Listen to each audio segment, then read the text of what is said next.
Are you applying for a Canadian passport but do not have a guarantor? Don't worry, many people in Canada face the same problem. If you cannot find a guarantor, you must use a special form called Statutory Declaration in lieu of guarantor. This is a special form from the Government of Canada that allows you to apply for a Canadian passport even if you don't have someone who can act as your guarantor. But here's something interesting many people don't know.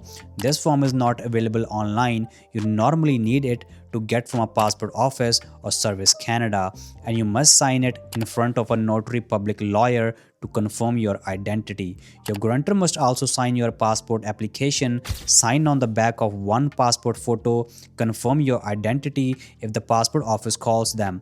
Because of these extra steps, this process can sometimes take longer to process than a normal passport application. If you are learning something useful from this video, hit that like button. I also noticed many viewers haven't subscribed to the channel yet, so if you want more videos like this, please subscribe. It really helps the channel reach more people. Now let's get back to the video. Now here's the interesting part. Many people actually don't need this form at all because they already have someone who qualifies as a guarantor. For example, your manager at work, a co-worker, a religious person, a friend, or even your landlord can be your guarantor. As long as they are Canadian citizen, they have a valid Canadian passport, and they have known you for at least 2 years. But there are also some important rules. Your family members cannot be your guarantor, including your parents, spouse, siblings, or children. So before you worry about a special form, take a look around. Your guarantor might already be someone from your workplace, your friend circle, or your community.